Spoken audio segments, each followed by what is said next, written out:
Hi,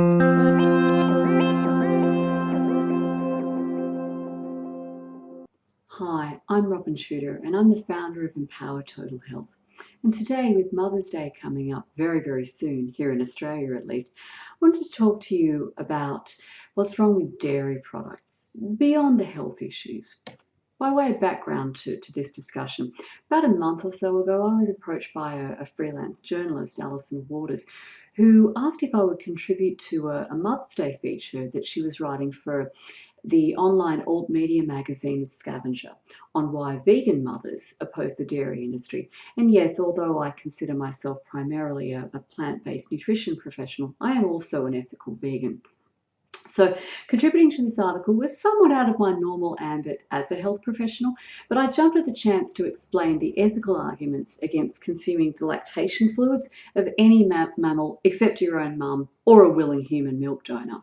You can read Alison's article, which also features insights from a vet, an emeritus professor of animal behaviour, and several mums at the link below this video here. And I must say this article has obviously touched a nerve, as it's already had over 4,000 hits at the time that I recorded this video. I found that very few people ever pause to wonder about what the life of a dairy cow might be like, or whether there are any ethical issues involved in dairy product consumption. And I understand that, because when I first cut out meat from my diet when I was 15 years old, I still included dairy products because I figured that if the cow wasn't being killed in order for me to obtain her milk, then there was no moral problem. As it turned out, I was really wrong about that. So I wanted to share my 4 responses to the questions that Alison asked me, and obviously for length reasons, my 4 responses didn't make it into the article. So here are the questions that Alison asked me and my unabridged answers. Her first questions were, how does your experience as a mother shape your perspective on the dairy industry and its treatment of cows and bobby calves? In case you don't know what bobby calves are, they are the calves that a mother cow or a cow must give birth to in order to produce milk. It's amazing how many people think that cows just make milk. No, they're like human women. I didn't make milk until I had babies. You have to get pregnant and then you give birth to the baby and then you make milk. And in the case of mother cows, the calves that are the product of that insemination are known as bobby calves. The males are the bobby calves, I should say, and they are taken away from the mother very soon after birth. Within 12 hours is the recommended time frame, and they're invariably slaughtered. Alison's other question was, what was your opinion of the industry influenced by the birth of your children, and if so, how? So my answers to that were that, like all mothers that I've spoken to, the experience of bringing new life into this world and then nurturing those new lives really changed me forever as a person. I breastfed both my children for over 3 years, and although they're now 16 and 12, I can still vividly remember the joy and delight of settling down on the sofa for a feed. And aside from that physical closeness, just knowing that this magical substance that my body made to order without any conscious input from me was providing for all their nutritional needs. It was such a joy to watch their blissed out little faces and watch all their tension dissolving as they fed. And here's an interesting fact you might know. A newborn's focal length, which is the distance that a newborn baby can look without having to focus their eyes, so they can see clearly without having to deliberately focus, happens to be the length between the mother's eyes and the baby's eyes when they're at the breast. And that's not a coincidence. I can reflect on this experience in a way that is unique to humans, as far as we know, but I don't fool myself that this experience itself is uniquely human. It's an intrinsic part of a biological scheme that's geared toward creating a strong bond between mother mammals and their offspring, and that bond causes offspring to stay close to their mothers so that they can be protected, and mothers to protect their offspring even at risk of their own lives until those offspring are old enough to fend for themselves and to reproduce, which of course ensures the species survival. In service of this plant, Mother Nature brews us this cocktail of powerful hormones and other brain chemicals that conspire to make us feel really deeply bonded with our babies, even before they're born, and after birth to just fall in love with them, so that we'll put their needs for care and feeding and nurturance above our own needs for food and sleep and personal space and adult time and all the stuff you used to have before you had babies. So in that sense, a mother cow is a mother human, is a mother of any species of mammal. It's the same biological scheme that's run in every species of mammal. And that, in my opinion, is what renders the dairy industry's treatment of mother cows and their calves the most unconscionable set of acts that we humans perpetrate on our fellow earthlings. There are so many heinous acts that are inflicted on gentle cows, from their forcible artificial insemination on what dairy farmers call rape racks, to milking them throughout almost their entire 9-month pregnancy. This is an incredibly stressful practice, and it leaves their bodies so nutritionally depleted that their natural lifespan of 20 years, that's how long a cow can live if she's left to her own devices, is truncated to just 5 or 6. That's the productive lifespan of a dairy cow before she's sent off to slaughter because she stopped making milk. And then, of course, there's the abduction of their babies within days or even just hours of birth. The female calves are kept to replace the worn-out milking cows, and the males, of course, end up in a pet food can or on the table of a fine dining restaurant served as veal. The dairy industry abuse of cows and their calves is a betrayal of our common bond with them as mammals who are deeply and powerfully driven to nurture our young.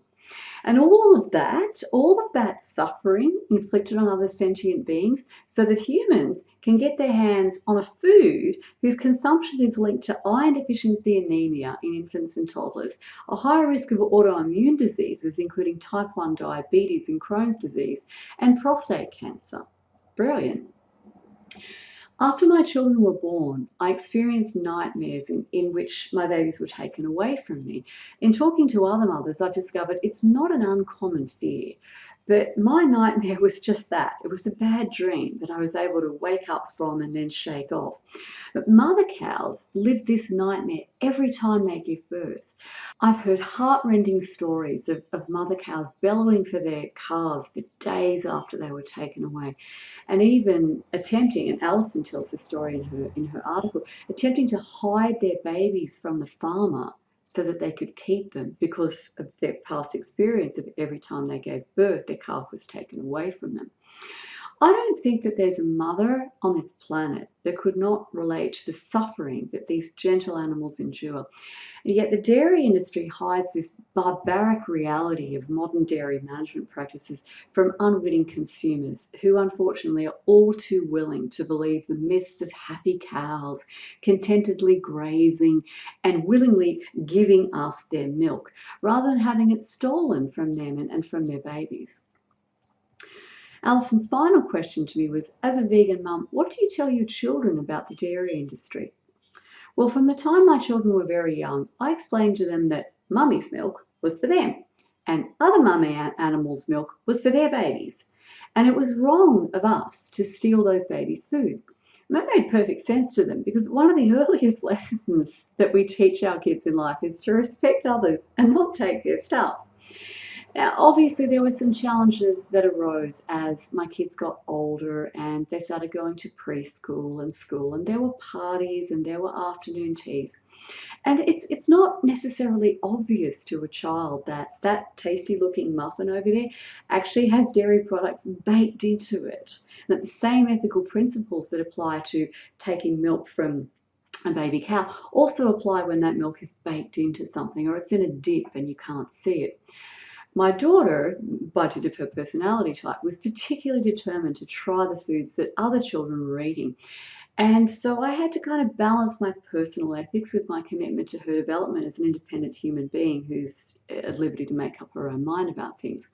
But fortunately, as my children got older, my husband and I were able to have much more sophisticated conversations with them about the dairy industry and the egregious abuses that it commits. We've never exposed them to graphic footage. I don't see the necessity for that. But we have found books such as Ruby Roth's book, That's Why We Donate Animals, to be really helpful in starting conversations. Both my kids have developed a strong sense of justice, which trumps their curiosity about what dairy ice cream and cheese tastes like. They just really don't want to go there. And also trumps their social pressure to eat what others are eating. Actually, that's not really a problem for my son because he's just completely impervious to any attempts to make him conform. But it has been a challenge for my daughter, who's highly sociable and has more of a drive to be accepted. As a nutrition professional, I also share with my children the scientific facts that contradict the relentless dairy industry's sponsored propaganda that they're exposed to at school, which positions milk as being an integral part of a healthy diet. The realities are that consuming dairy products does not give us strong bones. In fact, the countries with the highest intake of dairy products also experience the highest rate of abnormal osteoporosis-related bone fractures. And dairy products definitely do not assist with weight loss. The dairy industry was running campaigns trying to promote this false idea for years. And the US dairy industry was actually ordered to stop making these claims by their equivalent of the Trade Practices Commission when the scientific evidence just clearly failed to validate it. Our children very proudly identify as vegans, and they frequently take the opportunity to educate their friends and their classmates about the reality behind dairy farming and other forms of animal agriculture. Now, this myth that dairy products are an essential element of a healthy diet is just one of the many false beliefs that hold a lot of people back from enjoying the vibrant health that they really want and that they deserve. One of the major missions of my membership program, Empower Ed, is to teach health-conscious people how to distinguish reliable information on nutrition and health from old wives' tales, industry-sponsored propaganda, alternative facts, misinformation, and flat-out disinformation. Your first month of Empower Ed membership is free, so go ahead, check out the benefits, take a video tour. There's a link in the info below this video. And of course, the perfect Mother's Day present, way better than flowers that wilt within a couple of days or chocolate that's going to go straight to her hips, is to give your mum a gift membership to Empower Ed. Do your mum a favour, make her a lovely health promoting meal on Mother's Day and gift her an Empower Ed membership. So thanks for listening. I hope you found this thought-provoking. Please do like it, share it with your friends, and I'll catch up with you for next week's weekly update.